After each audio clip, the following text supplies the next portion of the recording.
जगन्नाथ हर हर शंभु। आगक आसछि शिवरात्रि। एही वर्ष फाल्गुन मास कृष्णपक्ष चतुर्दशी बुधवार दिन अर्थात फेब्रुआरी 26 तारिख दिन पालन करा जिवो। कारण 27 तारिख दिन शिवरात्र केवल सूर्योदय पर्यंत रोचे 8:55 पर्यंत रोचे से दिन शिवरात्रि पालन करा जाए। ଯେଉଁ दिन आमर रात्रि प्रहर मध्य शिवरात्र थाए माने चतुर्दशी तिथि रही थाए। कारण यही पूजा हूँ रात्रिकालीन पूजा। ये रात्र समय महाप्रभु को अत्यंत प्रिय, महादेव को अत्यंत प्रिय। से उपवासर ना हूँ व्रतर नाम हूँ शिवरात्रि। यही दिन रात्रि पूजार बहुत महत्व रही। चलतु महाशिवरात्रि व्रत पूर्व यार नियम गुड़ाक जाणी नवा। किसी क्वेश्चन आसछि से क्वेश्चन विषय डिस्कसन करनवा। महाशिवरात्र व्रत ए वर्ष फेब्रुआरी 26 ना 27 तारिख पालन करा जिवो। चलित वर्ष शिवरात्रि 26 फेब्रुआरी पालन करा जिवो। समस्ते मन खुशी जागर व्रत रखिथांती। विश्वास रही जे माने शिवरात्रि व्रत निष्ठार सहित पालन करती तांकर सब इच्छा पूर्ण होता है। कहीं महाशिवरात्र पालन करा जाए। प्रतिवर्ष फाल्गुन मास कृष्णपक्ष चतुर्दशी रात्रि महाशिवरात्रि व्रत पालन करा जाए। शिव पुराण में वर्णित होती यही तिथि प्रभु शिवशंकर और माँ पार्वती विवाह होता। से तिथि महाशिवरात्रि व्रत पालन करा जाए। समस्ते व्रत जागर व्रत रखिपारे ए किसी असुविधा ना। किंतु किसी जगार ये सब लिखा जाए दिन प्रभु ज्योतिर्लिंग रूप धारण करते। आउ किसी जगार कहुई जितेबले आमर समुद्र मंथन था तन्मध्यरु हलाहल विष मध्य बाहर थिला। रत्न मध्यरु रत्न सब तो सब देवता माने बांटी नहीं गले। माँ लक्ष्मी को प्रभु नारायण को समर्पण करागला। किंतु हलाहल विष जहाँ पड़ा ताहा रहिला प्रभु महादेव कहले मु ग्रहण करदेवी। कारण पृथ्वी को से विषरू मुक्ति करने को चाहते। सी जितेबाला से विष को ग्रहण कले तांका शरीर संपूर्ण नीलवर्ण हो गला। बहुत कष्ट पीड़ित थे से। विश्वास अच्छे से मूर्छित हो जाते। तापरे माँ पार्वती माने तांको कहले से जो विषर ज्वाला को कंठरे रखापी। तो से दिन ठार कंठ नील रंगर होता। से दिन नीलकंठ होता। से सब रात्रि सारा उजागर रही सब देवता माने भगवान को क्षीर महू घी आ दही ये सब अर्पण करते। एपरिक दुदुरा फूल कन्यर ये सब अर्पण करते। कारण भांग ये सब अर्पण करते। कारण ये सब शरीर को शीतल प्रदान करे।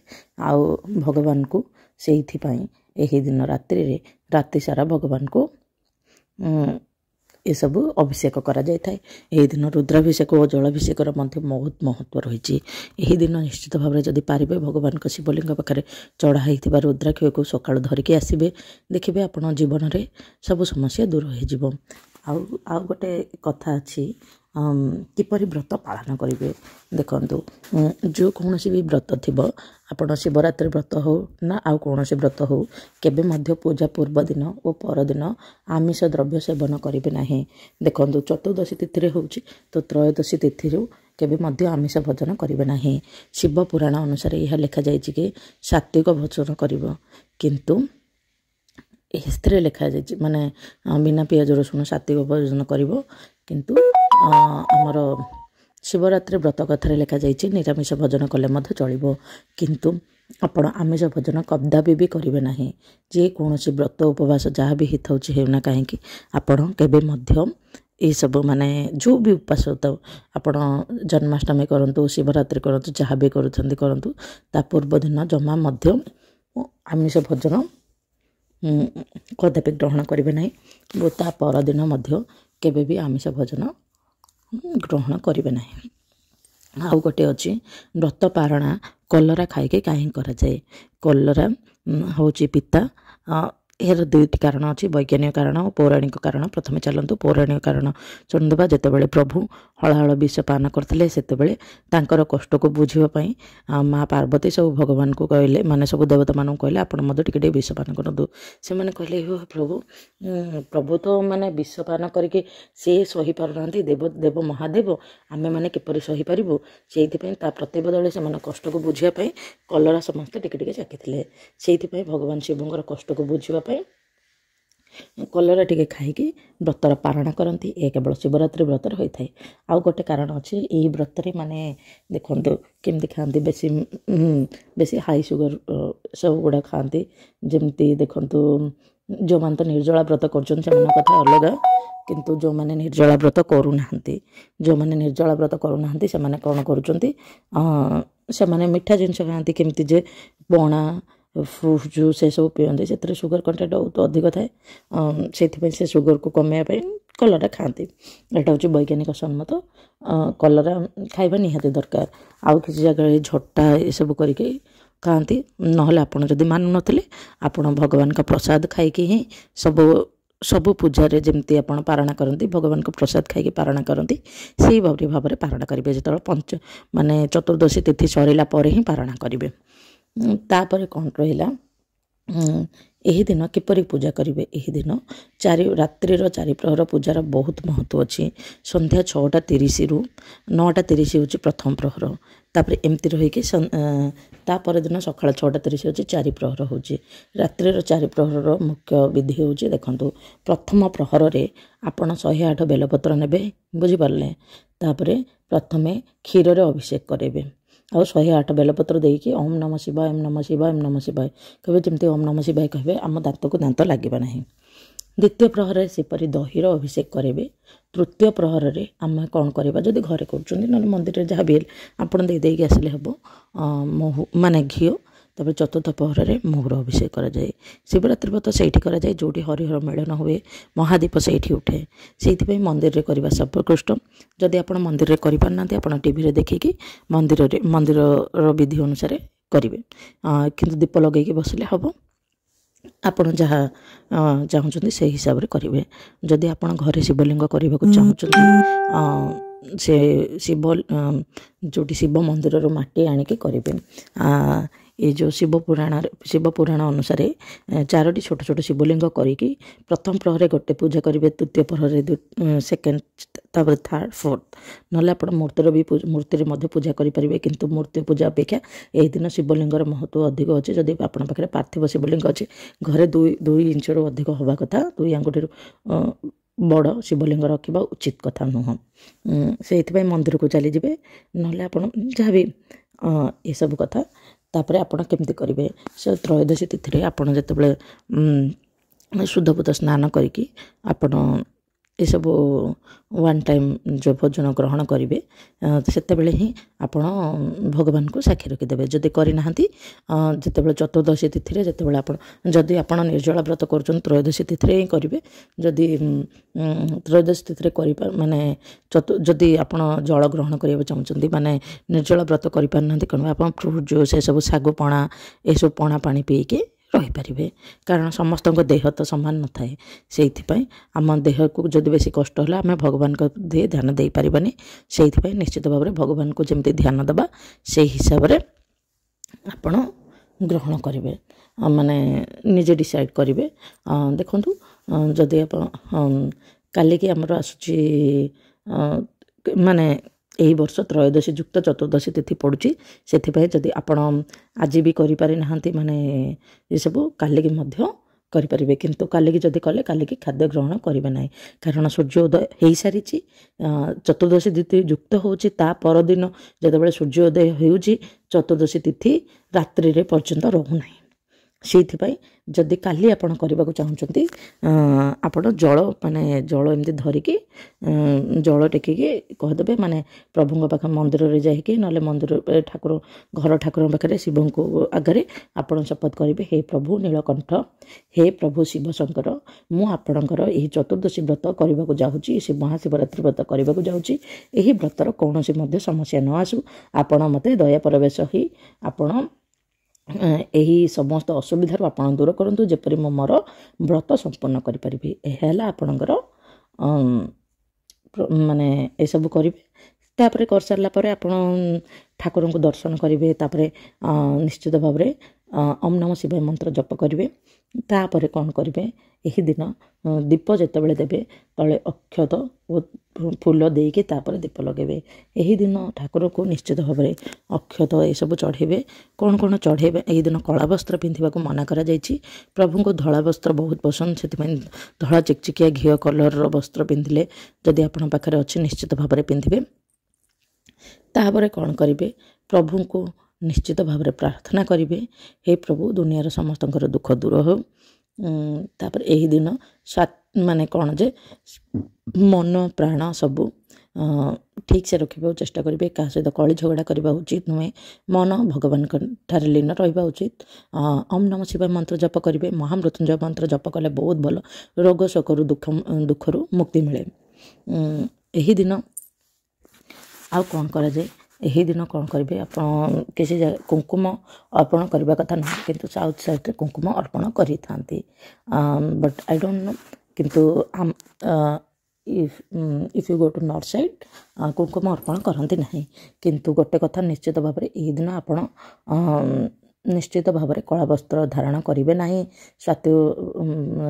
ସାତ୍ତ୍ୱିକ ଜୀବନଯାପନ ମାନେ ବ୍ରହ୍ମଚର୍ଯ୍ୟ ଜୀବନଯାପନ କରିବେ। ଭଗବାନଙ୍କ ଠାରେ ନିଜକୁ ସମର୍ପଣ କରିବେ। ଆପଣ ଯଦି ମାନେ ପାରୁଛନ୍ତି ନିର୍ଜଳ ବ୍ରତ କରିବେ। ଯଦି ନିର୍ଜଳ ବ୍ରତ କରୁଛନ୍ତି ମହାଦୀପ ଉଠିଲା ପରେ ଜଳ ଗ୍ରହଣ କରିବେ। ଯଦି ଆପଣ ନିର୍ଜଳ ବ୍ରତ କରୁନାହାନ୍ତି କ'ଣ କରିବେ, ଆପଣ ନିର୍ଜଳ ବ୍ରତ ଯଦି କରୁନାହାନ୍ତି ଆପଣ ଠାକୁରଙ୍କୁ ଡାକିବେ ଓ ଏଇ ପ୍ରଭୁ ମୋ ଶରୀର ହେଇପାରୁନାହିଁ, ମୁଁ ଫ୍ରୁଟ୍ସ ଏସବୁ ମୁଁ ଗ୍ରହଣ କରିବି। ଆପଣ ପଣା ପାଣି ପିଇକି ରହିବେ। ଯଦି ରହିପାରୁନାହାନ୍ତି ଆପଣ ଫ୍ରୁଟ୍ସ ପିଇବେ, ହେଲା, ମାନେ ଫ୍ରୁଟ୍ସ ଖାଇବେ। ତ ତାପରେ ଚାଲନ୍ତୁ ଆମେ ଏବେ ଜାଣିବା ଶିବରାତ୍ରି ଦିନ କେଉଁ କେଉଁ ବହି ପଢ଼ିବା ଉଚିତ। ଶିବରାତ୍ରି ଦିନ ବୃହତ ଶିବ ପୁରାଣ, ଶିବରାତ୍ରି ବ୍ରତ କଥା, ଶିବ ସହସ୍ର ନାମ, ଶିବ ସ୍ତୁତି ପାଠ କରିବା ଅଧିକ ଭଲ। ଯଦି କିଛି ବହି ନାହିଁ ତାହେଲେ ଓମ୍ ନମଃ ଶିବାୟ ମନ୍ତ୍ର ଜପ କରିବେ। ଏହି ମନ୍ତ୍ରକୁ ଦିନରେ ଉଚ୍ଚାରଣ କରିବା ଉଚିତ। ଜାଗରରେ ନିର୍ଜଳ ଉପବାସ କରିବା ଉଚିତ କି ଖାଇକି ଉପବାସ କରିବା ଉଚିତ। ମହାଶିବରାତ୍ରି ଅର୍ଥାତ୍ ଜାଗରରେ ଉଜାଗର ରହି ବ୍ରତ ପାଳନ କରାଯାଏ। ଏହି ବ୍ରତ ନିର୍ଜଳ ରହି କରିବା ଉଚିତ, କିନ୍ତୁ ସମସ୍ତଙ୍କ ଶରୀର ସମାନ ନୁହେଁ। ନିର୍ଜଳ ଉପବାସ ରଖିଲେ କାହାର ମୁଣ୍ଡ ବିନ୍ଧିବା, ଗ୍ୟାସ୍ ବା ପେଟ କାଟିବା ଭଳି ସମସ୍ୟା, ସେଇଥିପାଇଁ ନିଜ ଶରୀରକୁ ସୁସ୍ଥ ରଖିବା ହେଉଛି ପ୍ରଥମ କାମ। ଆମ ଦେହ ଭିତରେ ମଧ୍ୟ ଶିବ ଭଗବାନ ଅଛନ୍ତି। ଆମ ଦେହରୁ ଶିବ ଚାଲିଗଲେ ଆମେ ଶବ ପାଲଟି ଯିବା। ସେଇଥିପାଇଁ ଶିବ ଭଗବାନ ଚାରିଆଡ଼େ ବ୍ୟପ୍ତ। ସେଇଥିପାଇଁ ନିଜକୁ ଯଦି କଷ୍ଟ ଦେଲେ ଭଗବାନଙ୍କୁ ମଧ୍ୟ କଷ୍ଟ ହେବ। ସେଇଥିପାଇଁ କିନ୍ତୁ ଭଗବାନଙ୍କ ପାଇଁ ତ କିଛି ତ କରିବା। ସେ ଆମ ପାଇଁ ଏତେ କିଛି କଲେ, ହଳାହଳ ବିଷ ପାନ କରିଦେଇଥିଲେ। ବାସ୍ ଅନେକ ଉପବାସ ଶରୀରକୁ ସୁସ୍ଥ ରଖିଲେ ଆମେ ଉପବାସ କରିପାରିବା। କିନ୍ତୁ ଯେଉଁମାନେ ନିର୍ଜଳା ରହିପାରିବେ ନାହିଁ ସେମାନେ ମିଶ୍ରି ପାଣି କିମ୍ବା ବିଭିନ୍ନ ଫଳର ରସକୁ ପାନ କରିପାରିବେ। କିମ୍ବା ଯଦି ଅଧିକ କଷ୍ଟ ଅନୁଭବ ହେଉଛି ଆପଣ ଅରୁଆ ସେବନ କରି ମଧ୍ୟ ରହିପାରିବେ। ଯଦି ଆପଣ ଅପରେସନ୍ କିଛି ହେଇଛି, ଆଉ କିଛି ହେଇଛି, ଅରୁଆ ସେବନ କରିବେ, ଏଥିରେ କିଛି ଅସୁବିଧା ନାହିଁ। ପ୍ରକୃତ କଥା ହେଉଛି ମନରେ ଭକ୍ତି ଥିବା ନିହାତି ଜରୁରୀ। ଆପଣ ତା ପରଦିନ ସକାଳୁ ଅରୁଆ ଅନ୍ନ ଗ୍ରହଣ କରିପାରିବେ। ଛୁତକ ମୁତକରେ ଜାଗର ବ୍ରତ କରିପାରିବେ ନାହିଁ। ଯଦି ଆପଣ ଏହି ଛୁତକ ମୃତକ ହୋଇଛି ଆପଣ ତା ପର ବର୍ଷ କରିବେ। ଏ ବର୍ଷ କରିବା ଠିକ୍ ନୁହେଁ, କିନ୍ତୁ ଆପଣ ଭକ୍ତି କରିପାରିବେ, ଉପବାସ ରହିପାରିବେ, ଭଗବାନଙ୍କ ନାମ ସ୍ମରଣ କରିପାରିବେ। କେଉଁ କେଉଁ ଭୋଗ ଜାଗରରେ ଶିବଙ୍କ ପାଖରେ ଲାଗିଥାଏ। ଭଗବାନ ଶିବଙ୍କର ରୁଦ୍ରାଭିଷେକ ଏବଂ ଜଳାଭିଷେକ କରାଯାଏ।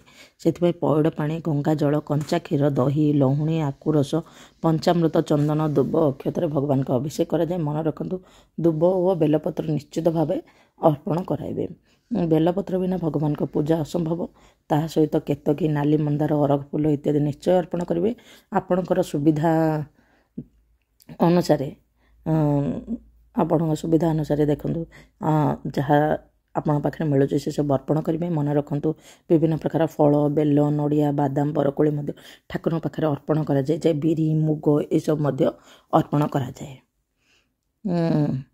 ତା ସହିତ ଠାକୁରଙ୍କୁ ଦେଖନ୍ତୁ, ନିଶ୍ଚିତ ଭାବେ ବ୍ରାହ୍ମଣଙ୍କୁ ଏହି ଶିବରାତ୍ରି ବ୍ରତ ମାନେ ମନ୍ତ୍ର ବିନା ଅସମ୍ଭବ। ସେଇଥିପାଇଁ ପାରୁ ପର୍ଯ୍ୟନ୍ତ ଚେଷ୍ଟା କରିବେ ମନ୍ଦିରରେ ହିଁ କରିବେ। କାରଣ ଆମେ ତ ଏତେ ବେଦ ଜ୍ଞାନ ଏତେ ସବୁ ବ୍ରାହ୍ମଣ ନୁହନ୍ତି ନା। ଯେଉଁମାନେ ବେଦ ଜ୍ଞାନ ଯେଉଁମାନେ ଜାଣିଛନ୍ତି ସେମାନଙ୍କୁ ବ୍ରାହ୍ମଣ କୁହାଯାଏ। ଯଦି ବେଦ ଜ୍ଞାନ ଆପଣ ଭଲସେ ଜାଣିଛନ୍ତି ଆପଣ ଘରେ କରନ୍ତୁ, ଯଦି ନାହିଁ ଆପଣ ଓମ୍ ନମଃ ଶିବାୟ ମନ୍ତ୍ର ଜପ କରିଦିଅନ୍ତୁ, ଏସବୁ ଠିକ୍ ଅଛି। ଘରେ ଯଦି ଆପଣ ପୂଜା କରିବେ ଆପଣ ବେଦ ମନ୍ତ୍ର ଏସବୁ ବ୍ରହ୍ମଜ୍ଞ ବ୍ରାହ୍ମଣ ହେବା ଦରକାର। ସେଇଥିପାଇଁ ମନ୍ଦିରରେ କରିକି ଆପଣ ଦାନ ଦକ୍ଷିଣା ମଧ୍ୟ ଦେଇପାରିବେ। ଅର୍ଥାତ୍ ପୂଜା ଶେଷରେ ପୂଜାରୀ ନନାଙ୍କୁ ଦକ୍ଷିଣା ଦେବା ଆବଶ୍ୟକ। ତା ସହିତ ଠାକୁରଙ୍କୁ ଯେହେତୁ ଧଳା ରଙ୍ଗ ଅଧିକ ପ୍ରିୟ ପ୍ରଭୁଙ୍କ ପାଇଁ ମଧ୍ୟ ଧଳା ରଙ୍ଗର ଚିକଚିକିଆ ବସ୍ତ୍ର ଅର୍ପଣ କରିପାରିବେ। ପୂଜାରୀ ନନାଙ୍କୁ ଧଳା ରଙ୍ଗର ଗାମୁଛା, ସଞ୍ଚାରେ ପନିପରିବା, ମୁଗ, ଜାଇ, ଅରୁଆ ଚାଉଳ ଇତ୍ୟାଦି ମଧ୍ୟ ଦେଇପାରିବେ। କେଉଁ କେଉଁ ଫୁଲ ମହାଶିବରାତ୍ରିରେ ମହାଦେବଙ୍କୁ ଅର୍ପଣ କରାଯାଏ? ଯେତେ ସବୁ ସୁଗନ୍ଧିତ ଏବଂ ବିଷାକ୍ତ ଫୁଲ ଅଛି ମହାଦେବ ପାଖରେ ଅର୍ପଣ କରାଯାଇଥାଏ। ଯେପରିକି ଦୁଦ୍ରା ଫୁଲ, ଅରଖ ଫୁଲ, ଗୟସ ଫୁଲ, କିଆ, କେତକୀ, ଧଳା ମନ୍ଦାର, ଲାଲ ମନ୍ଦାର, ଅପରାଜିତା, କର୍ଣ୍ଣିଅର, ନୀଳପଦ୍ମ, ଚମ୍ପା, ନାଗ, କେଶର, ଟଗର, ପଳାଶ, ଚମେଲି ଇତ୍ୟାଦି ପ୍ରଭୁଙ୍କର ଅତ୍ୟନ୍ତ ପ୍ରିୟ ହୋଇଥାଏ। ତାହା ସହିତ ଧଳା ରଙ୍ଗର ପ୍ରଭୁଙ୍କର ଅତ୍ୟନ୍ତ ପ୍ରିୟ ହୋଇଥାଏ। ଏହି ରଙ୍ଗର ଫୁଲ ମିଳିଲେ ଜାଗରରେ ମହାଦେବଙ୍କୁ ଅର୍ପଣ କରିବା ଉଚିତ। ଜାଗରରେ ମହାଦେବଙ୍କୁ ଏହି ଦୁଇଟି ଫୁଲ ନିଶ୍ଚୟ ଅର୍ପଣ କରାଯାଇଥାଏ। କିଆ ଫୁଲ ଏବଂ କେତକୀ ଫୁଲ। ନୀଳପଦ୍ମ ମଧ୍ୟ ଭଗବାନ ଶଙ୍କରଙ୍କର ଅଧିକ ପ୍ରିୟ ହୋଇଥାଏ। କେତକୀ କେବଳ ମହାଶିବରାତ୍ରି ଦିନ ହିଁ ବିକ୍ରି ହୋଇଥାଏ, ମାନେ ସେ ଶିବରାତ୍ରି ପାଇଁ ହିଁ ବିକ୍ରି ହୋଇଥାଏ। ସେ ପାଖାପାଖି ଟାଇମ୍ରେ ଫୁଲ ଦୋକାନୀ ଏହି ଫୁଲର ଦାମ ଅଧିକ ନେଇଥାଏ। ଆପଣଙ୍କ ପାଖରେ ଯଦି ସୁବିଧା ଅଛି ତାହେଲେ ନିଶ୍ଚିତ ଭାବରେ ଆପଣ କେତକୀ କିମ୍ବା କିଆ ଫୁଲ ନିଶ୍ଚିତ ଭାବରେ ଚଢ଼ାଇବା ଉଚିତ। ବେଲପତ୍ର ପ୍ରଭୁଙ୍କର ଅତ୍ୟନ୍ତ ପ୍ରିୟ ହୋଇଥାଏ ଏହି ଦିନ, ତେଣୁ ବେଲପତ୍ର ନିହାତି ଅର୍ପଣ କରିବା ଉଚିତ। ଦୀପ କେତେ ସମୟ ଜାଗାରେ ଜାଳିବା ଉଚିତ? ଜାଗର ଦିନ ଅଖଣ୍ଡ ଦୀପ ଲାଗିଥାଏ। ଯେଉଁମାନେ ବ୍ରତ କରନ୍ତି ସେମାନେ ମହାଦୀପ ଉଠିବା ପର୍ଯ୍ୟନ୍ତ ଦୀପ ଜାଳିଥାନ୍ତି। ଘିଅରେ ଦୀପ ଜାଳିବା ଅଧିକ ଭଲ ହୋଇଥାଏ। ଯଦି ଘିଅର ଦୀପ ନାହିଁ ରାଶି ତେଲର ମଧ୍ୟ ଦୀପ ଜାଳିପାରିବେ। ଦୀପକୁ ତଳେ ରଖି ଜାଳିବା ଉଚିତ ନୁହେଁ। ଦୀପ ତଳେ ଫୁଲ ଅକ୍ଷତ ରଖି ଦୀପ ଜାଳିବା ଉଚିତ। ମହାଦୀପ ଉଠିବା ପରେ ବ୍ରତୀମାନେ କ'ଣ କରିବା ଉଚିତ? ମହାଦୀପ ଉଠିବା ପରେ ଯେଉଁମାନେ ନିର୍ଜଳ ଉପବାସ କରିଥାନ୍ତି ସେମାନେ ପାଦୁକା ପାଇଥାନ୍ତି, କିନ୍ତୁ ପରଦିନ ସକାଳୁ କିଛି ସଜ ଖାଇବା ଉଚିତ। ରାତି ସାରା ମଧ୍ୟ ଜଳ ପିଇ ନଥାନ୍ତି, କିନ୍ତୁ ମହାଦୀପ ଉଠିବା ପରେ ପାଦୁକ ପିଇଥାନ୍ତି। ବ୍ରତ ଦିନ କ'ଣ କରିବା ଉଚିତ ନୁହେଁ? ଏହି ଦିନ ଅଧିକ କଥା ହେବା ଉଚିତ ନୁହେଁ। ଝଗଡ଼ା କରିବା, ଗାଳି କରିବା ଉଚିତ ନୁହେଁ। ମାନେ ବ୍ରହ୍ମଚର୍ଯ୍ୟ ପାଳନ କରିବା ଉଚିତ। ଯଦି ବ୍ରହ୍ମଚର୍ଯ୍ୟ ପାଳନ କରିବେନି ବ୍ରତ ଭଙ୍ଗ ହେବ। ଯେଉଁ କୌଣସି ବି ଛୋଟ ଛୁଆଙ୍କୁ ଗାଳି ଗୁଲଜ ବାଡ଼େଇବା ଉଚିତ ନୁହେଁ। ଘରେ ତାମସିକ ଭୋଜନ, ମଦ୍ୟପାନ କରିବା ମଧ୍ୟ ଉଚିତ ନୁହେଁ। ପରର ଅମଙ୍ଗଳ ଚିନ୍ତା କରିବା ଉଚିତ ନୁହେଁ। ମହାଶିବରାତ୍ରିର କିଛି ଜରୁରୀ ନିୟମ ଅଛି। ସୋମବାର, ସଂକ୍ରାନ୍ତି, ଅମାବାସ୍ୟା, ପଞ୍ଚମୀ, ଅଷ୍ଟମୀ, ଚତୁର୍ଦ୍ଦଶୀ ତିଥିରେ ବେଲପତ୍ର ତଳିବା ଉଚିତ ନୁହେଁ। ପୂର୍ବରୁ ବେଲପତ୍ର ତଳି ରଖିଦେଲେ ମଧ୍ୟ ହେବ, କାରଣ ବେଲପତ୍ର ବାସି ହୋଇନଥାଏ। ଶିବ ମନ୍ଦିରର ଅର୍ଦ୍ଧ ପରିକ୍ରମା କରିବା ଉଚିତ। ପୂର୍ଣ୍ଣ ପରିକ୍ରମାର ଫଳ ମିଳିନଥାଏ, କାରଣ ପାଦୁକ ନଳୀକୁ ଡେଇଁ ପରିକ୍ରମା କରାଯାଏ ନାହିଁ। ଶଙ୍କରଙ୍କ ପୂଜାରେ ଶଙ୍ଖ ବଜାଇବା ଉଚିତ ନୁହେଁ, କାରଣ ସେ ଶଙ୍ଖାସୁରକୁ ବଧ କରିଥିଲେ ଓ ଶଙ୍ଖରେ ଜଳ ଅର୍ପଣ କରିବା ଉଚିତ ନୁହେଁ। କେଉଁମାନେ ଏହି ବ୍ରତ ରଖିବା ଉଚିତ ନୁହେଁ? ଗର୍ଭବତୀ ନାରୀ, ବୟସ୍କ ବ୍ୟକ୍ତି, ଛୋଟ ପିଲାମାନେ ଏହି ବ୍ରତ ରଖିବା ଉଚିତ ନୁହେଁ। ଏହି ବ୍ରତ ରଖିବା ଦ୍ୱାରା ତାଙ୍କ ଦେହରେ ଅଧିକ ଅସୁସ୍ଥ ହୋଇଥାଏ, ସେଥିପାଇଁ ବ୍ରତ କରିବା ବାରଣ କରାଯାଏ। ଗର୍ଭବତୀମାନେ ବ୍ରତ ରଖିଲେ କ'ଣ ଅସୁବିଧା ହୁଏ? ଗର୍ଭବତୀ ମାନେ ଉପବାସ ଶିଶୁ ଉପରେ ଅଧିକ ପ୍ରଭାବ ପଡ଼ିଥାଏ, ସେଥିପାଇଁ ବ୍ରତ ରଖିବାକୁ ବାରଣ କରାଯାଏ। ଭଗବାନ ସବୁ ଜାଣିଛନ୍ତି। ଆପଣ ସେଦିନ ସାତ୍ତ୍ୱିକ ଭୋଜନ କରି ଘରେ ଠାକୁରଙ୍କ ପାଖରେ ଦୀପଟିଏ ଜାଳିଲେ ମଧ୍ୟ କିଛି ଅସୁବିଧା ନାହିଁ। ମାସିକ ଧର୍ମ ସମୟରେ ମଧ୍ୟ ମନ୍ଦିର ଯିବା ଉଚିତ ନୁହେଁ। ଯଦି ଆଗରୁ ବ୍ରତ କରିଥିବେ ତାହେଲେ କେବଳ ଉପବାସ ରହିବେ, କିନ୍ତୁ ମନ୍ଦିର ଯିବ ନାହିଁ କି ପ୍ରସାଦ ପାଇବେ ନାହିଁ କି ଦୀପ ମଧ୍ୟ ଜାଳିବା ଉଚିତ ନୁହେଁ। ଛୁତକ ମୃତ ସମୟରେ ମଧ୍ୟ ମନ୍ଦିର ଯାଇ ଜାଗର ବ୍ରତ କରିବା ଉଚିତ ନୁହେଁ। କେବଳ ଉପବାସ ରହି ବ୍ରତକୁ ପାଳନ କରିପାରିବେ। ବ୍ରତୀମାନେ ଜାଗର ଦିନ କେଉଁ ଠାକୁରଙ୍କୁ ପୂଜା କଲେ ଶୁଭ? ଜାଗରରେ ଶିବ ଶଙ୍କରଙ୍କ ସହିତ ମା ପାର୍ବତୀଙ୍କ ମଧ୍ୟ ପୂଜା କରାଯାଇଥାଏ। ମା ପାର୍ବତୀଙ୍କ ପାଇଁ ଶଙ୍ଖା, ସିନ୍ଦୁର, ଫଳ, ଫୁଲ, ନୈବେଦ୍ୟ ଇତ୍ୟାଦି ଅର୍ପଣ କରିବା ପୂଜା କରିବା ଉଚିତ। ଶିବ ଠାକୁରଙ୍କୁ ଜାଗରରେ ଉତ୍ତରକୁ ମୁଖ କରି ପୂଜା କରିବା ଉଚିତ। ତା ଛଡ଼ା ଦେଖନ୍ତୁ, ଆପଣ ପ୍ରଥମେ କ'ଣ କରିବେ? ଭଗବାନଙ୍କୁ ପୂଜା କଲା ପରେ ଆପଣ ଯିବେ ମାଙ୍କ ପାଖକୁ। ପୂଜା କଲା ପରେ ଆପଣ ଯିବେ ଗଣେଶ ଭଗବାନଙ୍କ ପାଖକୁ, ତାପରେ କାର୍ତ୍ତିକେୟ, ତାପରେ ମାଙ୍କୁ ନେଇ ସବୁ ଶଙ୍ଖା ସିନ୍ଦୁର ସବୁ ଦେବେ। ପାଦୁକ ନଳାର ପାଦୁକ ଆଣିବେ, ତାପରେ ସେଇଠୁ ଫେରିଯିବେ। ଯେଉଁମାନେ ବ୍ରତ ରଖିବେ ନିଷ୍ଠାର ସହିତ ଭକ୍ତି ସହିତ ବ୍ରତ ରଖିଲେ ସବୁ ଇଚ୍ଛା ପୂରଣ ହୁଏ। ସେମାନେ ମଧ୍ୟ ସାତ୍ତ୍ୱିକ ଭୋଜନ କରି ଠାକୁରଙ୍କ ପାଖରେ ଜାଗର ଦୀପ ଜାଳିପାରିବେ। ଶିବରାତ୍ରି ମାନେ କ'ଣ କରେ? ଶିବରାତ୍ରି ଦିନ ସକାଳୁ ସ୍ନାନ ସାରି ପରିଷ୍କାର ଲୁଗାପଟା ପିନ୍ଧି ବ୍ରତ ରଖୁଥିବା ବ୍ରତୀମାନେ ସକାଳୁ ଶିବ ମନ୍ଦିର ଯାଇ ଜଳାଭିଷେକ କରନ୍ତି। ପ୍ରଭୁଙ୍କ ପାଖରେ ପୂଜା କରି ମନରେ ଭକ୍ତି ରଖି ଦିନସାରା ଓମ୍ ନମଃ ଶିବାୟ ମନ୍ତ୍ର ଜପ କରିବେ। ତାପରେ ଓମ୍ ନମଃ ଶିବାୟ ମନ୍ତ୍ର ଆପଣ ଯଦି ଭିଡ଼ିଓ ଭଲ ଲାଗିଲା ନିଶ୍ଚିତ ଭାବରେ ହର ହର ମହାଦେବ ଲେଖିଦେବେ। ହଁ, ଆଉ ଗୋଟେ କଥା, ଆପଣ ଯେଉଁ ବି ପୂଜା ବ୍ରତ କରନ୍ତୁ ତା ପୂର୍ବ ଦିନ ଓ ପାରଣ ଦିନ ଆମିଷ ଭୋଜନ ଜମା ମଧ୍ୟ କରିବେ ନାହିଁ। ଏହି ନିୟମଟି ପାଳନ୍ତୁ ଓ ନିଶ୍ଚିତ ଭାବରେ ଠାକୁରଙ୍କର ଓମ୍ ନମଃ ଶିବାୟ ମନ୍ତ୍ର ଜପ କରନ୍ତୁ। ଆପଣ ଯଦି ହଷ୍ଟେଲରେ କିଛି କରୁଛନ୍ତି, କିପରି କ'ଣ କରୁଛନ୍ତି, କିଛି ନହେଲେ ମଧ୍ୟ ଆପଣ ଗାଧୁଆ ପାଧୁଆ ରହି ଭଗବାନଙ୍କୁ ମନେ ମନେ ଅର୍ପଣ କରିବେ। ଆପଣ ପାଖରେ ଶିବ ମନ୍ଦିର କିଛି ନାହିଁ, ଯଦି ଅଛି ମାନେ ଯିବେ ନିଶ୍ଚିତ ଭାବରେ। ଯଦି ନାହିଁ ଆପଣ କ'ଣ କରିବେ, ଓମ୍ ନମଃ ଶିବାୟ ମନ୍ତ୍ର ଜପ କରିଦେବେ, ଶିବ ଅଷ୍ଟକମ୍ ପାଠ କରିଦେବେ। ଦେଖିବେ ଆପଣ ଜୀବନ ସବୁ ସମସ୍ୟା ଦୂର ହୋଇଯିବ। ଆପଣ ଏଇ ଦିନ ଯଦି କିଛି ବି କରୁନାହାନ୍ତି ଓମ୍ ନମଃ ଶିବାୟ ମନ୍ତ୍ର ଜପ କରିଦେବେ। 4ଟା ପ୍ରହର, ରାତିର କିଛି ଜଣ 8 ପ୍ରହର ପୂଜା କରନ୍ତି, କିନ୍ତୁ ଆପଣ ରାତ୍ରିର 4 ପ୍ରହର ପୂଜା କରିବା ନିହାତି ଦରକାର। ସେ ରାତିର 4 ପ୍ରହରରେ ଆପଣ 4 ପ୍ରହରେ ମାନେ ପ୍ରଥମ ପ୍ରହରରେ ଆପଣ 108 ଥର ଓମ୍ ନମଃ ଶିବାୟ କହିବେ, ତାପରେ ଦ୍ୱିତୀୟ ପ୍ରହରରେ 108 ଥର ଓମ୍ ନମଃ ଶିବାୟ, ତୃତୀୟ ପ୍ରହରରେ 108 ଥର ଓମ୍ ନମଃ ଶିବାୟ, ତାପରେ ଚତୁର୍ଥ ପ୍ରହରରେ 108 ଥର ଓମ୍ ନମଃ ଶିବାୟ କହିଲେ ମଧ୍ୟ ଆପଣଙ୍କର ପୂଜା ଆପଣ ଭକ୍ତି ଭଗବାନ ଦେଖିବେ, ଜାଣିପାରିବେ ନିଶ୍ଚିତ ଭାବରେ। ଏତିକି ଆମେ ମିନିମମ୍ ତ କରିପାରିବା। ଆପଣଙ୍କୁ ଯଦି এই ଭିଡ଼ିଓ ଭଲ ଲାଗିଲା ନିଶ୍ଚିତ ଭାବରେ ଲାଇକ୍ ସେୟାର ଆଣ୍ଡ ସବସ୍କ୍ରାଇବ୍ କରିଦେବେ। କମେଣ୍ଟରେ ହର ହର ଶମ୍ଭୁ ଲେଖିଦେବେ। ହର ହର ଶମ୍ଭୁ। ହେ ପ୍ରଭୁ ଦୁନିଆର ସମସ୍ତଙ୍କର ମଙ୍ଗଳ କରନ୍ତୁ। ଆଉ ଗୋଟେ କ୍ୱେଶ୍ଚିନ୍ ଥିଲା, ଜାଗର ଦୀପ କାହିଁକି ଜଳାଯାଏ? ଜାଗର ଦୀପ ଏଇଥିପାଇଁ ଜଳାଯାଏ ଯେ ଦୁନିଆକୁ ଅଜ୍ଞାନ ରୂପକ ଅନ୍ଧକାରରୁ ଦୂର କରିବା ପାଇଁ ଏ ଜାଗର ଦୀପ ଜଳାଯାଏ। ଜାଗର ଦୀପର ମହତ୍ତ୍ୱ ବହୁତ ଅଧିକ। ହରିହର ମିଳନ ହେଲା ପରେ ହିଁ ଜାଗର ଦୀପ ଜଳାଯାଏ। ସେଇଥିପାଇଁ ଏହାର ହରିଙ୍କ ବିନା ହର ଅସମ୍ପୂର୍ଣ୍ଣ, ହରଙ୍କ ବିନା ହରି ଅସମ୍ପୂର୍ଣ୍ଣ। ସେଇଥିପାଇଁ ଶୈବ ଓ ବୈଷ୍ଣବ ଏକ, ସବୁ ସେହି ପ୍ରଭୁ, ସେ ଏକ ହିଁ। ଆପଣ ଯଦି ଏ ଭିଡ଼ିଓ ଭଲ ଲାଗିଲା ନିଶ୍ଚିତ ଭାବରେ ଲାଇକ୍ ସେୟାର ସବସ୍କ୍ରାଇବ୍ କରିଦେବେ। କମେଣ୍ଟରେ ହର ହର ଶମ୍ଭୁ ଲେଖିଦେବେ। ହେ ପ୍ରଭୁ ସମସ୍ତଙ୍କର ବ୍ରତ ସଫଳ କରନ୍ତୁ।